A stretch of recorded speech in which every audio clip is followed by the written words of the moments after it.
Thank you guys very much for having me today. Like I said, my name is Nic Esposito. I'm from West Philadelphia. I'm an urban farming activist and a writer from out there. And I just want to say how excited I am to be here today on stage at the Perlman Theater giving a TED Talk. I know that might be redundant or obvious to say, but it's not the only reason I'm excited while I'm here.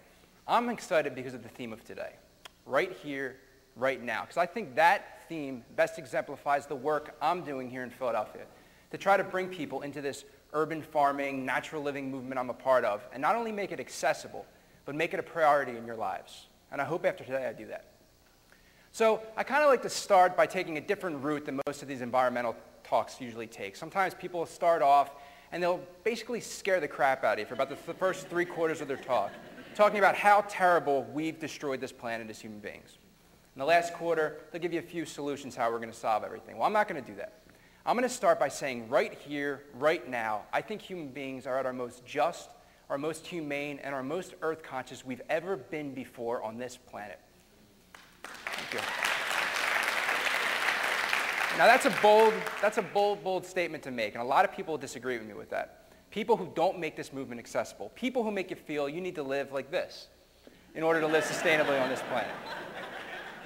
They make you feel like you need to be in the Stone Age to be sustainable. I think that's a fallacy. I think our technology is getting us to a better point. But I also have been helped out by science. Science has actually proven through human migration patterns, they've also almost directly correlated that with vast amounts of species extinction. Meaning that the further humans have traveled and been very successful, it's many times been at the expense of other species. Let's face it, human beings are a high-maintenance species. Our consciousness takes a lot to have to perform. But I think that we can use this consciousness to get to a better place. But before I do that, I like to keep this accessible, so I'm going to talk about my story for a second. This is what actually I would call primitive man. Oh, that's primitive man right there. That's me in high school. I look a lot different, huh? Now, aside from, make all the superficial jokes you want, the one thing I think I was very ignorant about was where my food came from. And it's ironic because my mom, she cooked organic, whole food vegetables my entire life. But I never appreciated it. And it's more ironic because I worked in a produce department in a supermarket. But it wasn't because I had some affinity for nutrition or natural living like I do now.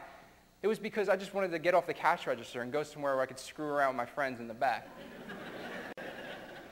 But I knew something was wrong with all this. I knew I needed to change. So I was lucky because I went to college. And I say lucky because I was one out of maybe 30 guys I grew up with who actually went to a 4-year university.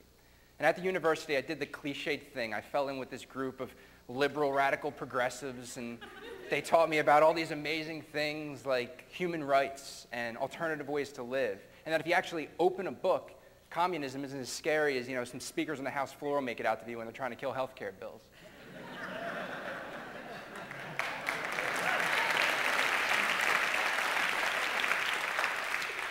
But as much as I agreed with these theories, I was still disillusioned. Disillusioned because I couldn't stand listening to kids shouting with the bravado of Fidel Castro about the need for agrarian land reform when they'd never put a seed in the ground. When if the electricity went off, they'd all be dead within 3 days.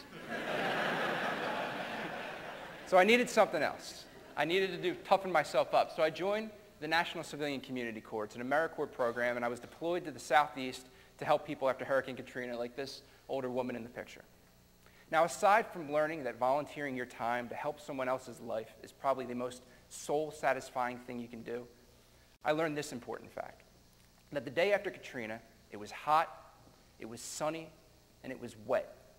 And these are the perfect conditions for growing food. And that's what these people could do. That's what they embraced, and I embraced it with them. You see, I was at a very important part in my life, which I think a lot of people get to. I was questioning, why am I here? What's my purpose in all this? I had influences. You had some people, they would turn to God or money or their jobs, and that would give them a sense of purpose. You had other people, they'd take a whole intellectual route, and they'd look up at the expansive stars and say, I'm insignificant in all this, and it would kind of, ease the burden of their humanity, so to speak.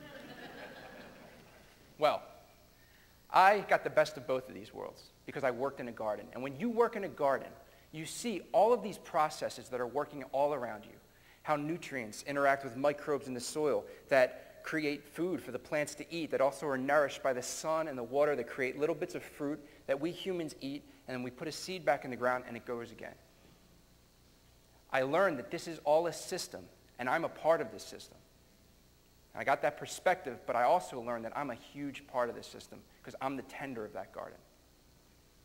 So I came back here to Philadelphia, and I came back with this sense of purpose and this sense of perspective, and I will say without hesitation, I came back to the most exciting, energetic, and expansive urban farming movement in the entire country going on right here. I say that because we have, clap, it's awesome, man. We have one of the highest numbers of community gardens and urban farms out of any other city in the entire country. We have the biggest community garden in the entire country at Benjamin Rush State Park in the Northeast. We have the biggest city park at Fairmount Park. We have a mayor who just put forth a Greenworks plan that's not only going to revolutionize how food's distributed in the city, but also how it's grown. And then we have a place like the Pennsylvania Horticultural Society. We don't just help rich people, they don't just help wealthy people make, beautiful gardens in Center City. They also help people like this woman revitalize their neighborhoods through urban greening and food security. Now, I could go on and on and on for my talk and all the way into the reception about all of the amazing projects that are going on in Philadelphia, but I can't. I don't have time. All I could do is implore you to go around your neighborhoods because you're going to find people doing this work, and I can guarantee that they are going to need your help. So what I can do, though, is I'm going to motivate you. So first what I'm going to do is I'm going to uphold the TED commandments, and I'm going to dream on the stage for a second. I'm going to dream that we can get to that better place. We can use urban agriculture to do it. But what we need to create is a communally pre-planned, locally organized, natural resource-based economy to do it. That's a tall order, right? And that's probably kind of idealism on this stage that many people have probably said before. Well, actually, I think there is already a template for how that's working. So to give you a little history background, in 1957, a lot of people may know that Cuba had a Marxist overthrow of the dictator, and they set up an economic system where it was based on communism, and they kicked the landowners out, and they controlled their means of production, means that were much relied on by the Soviet Union. So 30 years later, when the Soviet Union fell, Cuba fell with it because they were so reliant on that country. See, they artificially experienced what the rest of the world is going to experience through climate change. Because make no mistake about it, climate change is happening. It's not a question of when a climate war is going to be fought. Climate wars are being fought right now all over the world for access to potable drinking water, arable farmland, and that big resource we use, oil. Because it's not a question of when is peak oil going to hit. Peak oil has hit. The era of cheap, accessible oil is coming to an end. And with that, in this country, the era of cheap, accessible food. Because our food system is based on oil. Not only to truck the food from the monopolies in California, but also to keep that land that's been so destroyed through inefficient farming practices still in production. We need a change. Cuba learned that it wasn't enough to control their means of production. They needed to learn how to control their means of existence.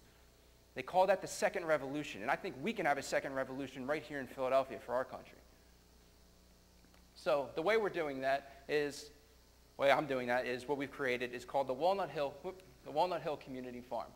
This is a project that myself and my partner Erica Smith got together, and we started a group called Philly Rooted. And we basically just started off, only we wanted to do was just create small garden beds that we can grow food in, because I was so used to it, and that's all I wanted to do. I will selfishly say that's how I came to this movement. But as it usually goes when you do this work, you get more than you bargain for when you do it.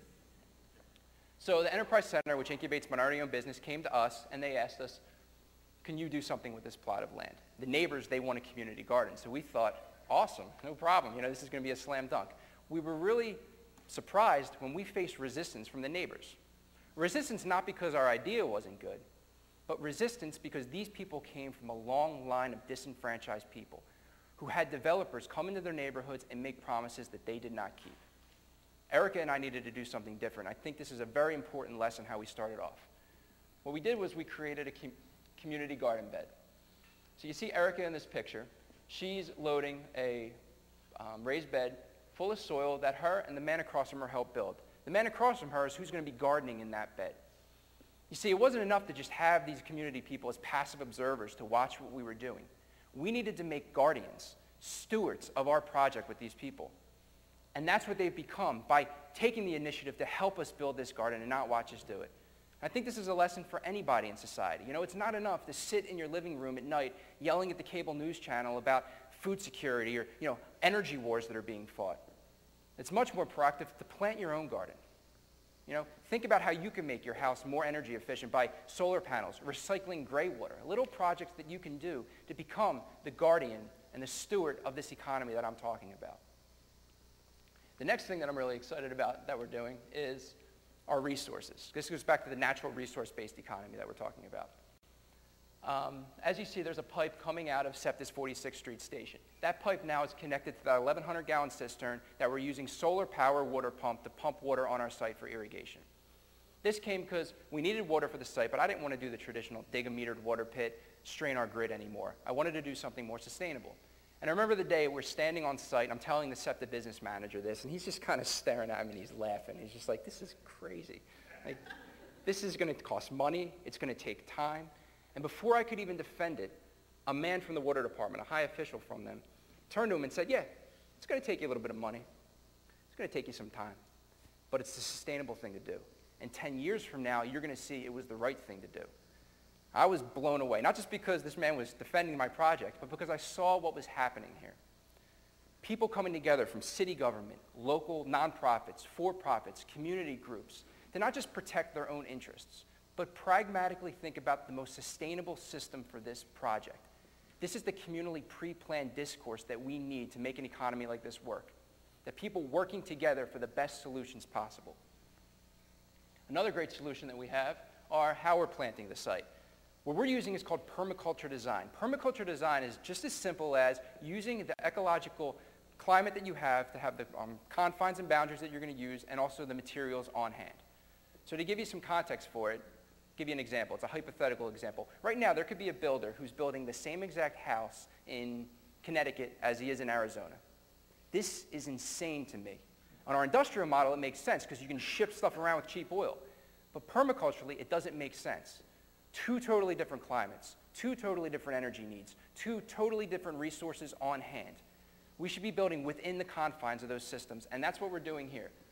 To this side, to your right, you'll see raspberry bushes. Raspberries grow wild all throughout Pennsylvania. So instead of planting some beautiful tropical plant that looks nice, we planted something that makes sense in this climate and also is going to increase food production. To the other side, you see broccoli. Broccoli is supposed to be growing right now. That's part of the seasonal food economy that I'm talking about. It's too much we rely on being able to ship food around that's out of season. By growing stuff that works right now, we're using permaculture design and increasing food security. And the last part, and this is the most important part to me, is the labor, especially labor with youth. You see the young man here, he is part of what we call our Youth Growers Cooperative. And these young people get together and they grow food and they sell it, and that's how they make a living wage. This project kind of fell in our laps basically because we got a great grant from the Pennsylvania Horticultural Society called the City Harvest Growers Alliance grant. This grant has the recipients grow food and then sell it back into the communities to keep food prices low and keep food access up.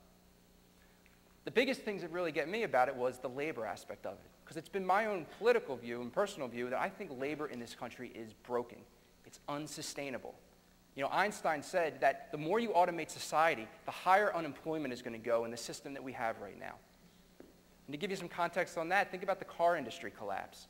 We've expanded the middle class so much, we get so many cars out to people, and once demand goes down, then what do we tell those people who set entire towns like Flint, Michigan up around car building? We say, oh, go out and find another job.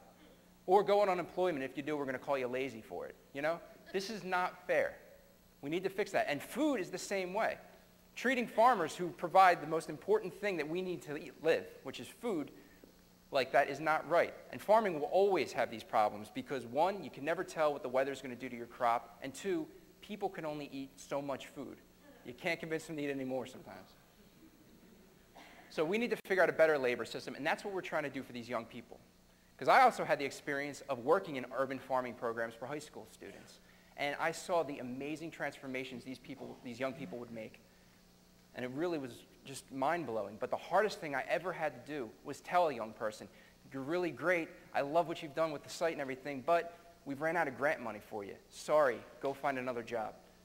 I'm trying to extend that as far as we can go, and we're trying to create jobs. So what we've done is we've set these young people up to cooperatively make a business where they grow the food together and they sell it. They don't work for us. They work for each other. Erica and I are both part of the co-op. We help them along, and they're improving food access, and they're improving their lives, and they can get to a point like this, where they're at a stand, taking hold of their community, helping out with that economy that I'm talking about. Because to me, farming is the most important. You know, I'm a farmer at heart. I like to say that's what I'm doing right now. I'm farming. You know, it might not seem like that, but I'm not giving you seeds that you're actually going to take home and plant in the ground. What I'm trying to give you are seeds for your mind, seeds of innovation, seeds of sustainability that you can take back to whatever you do. I don't care if you're a doctor, a lawyer, a mechanic, a construction worker, a teacher, whatever you do.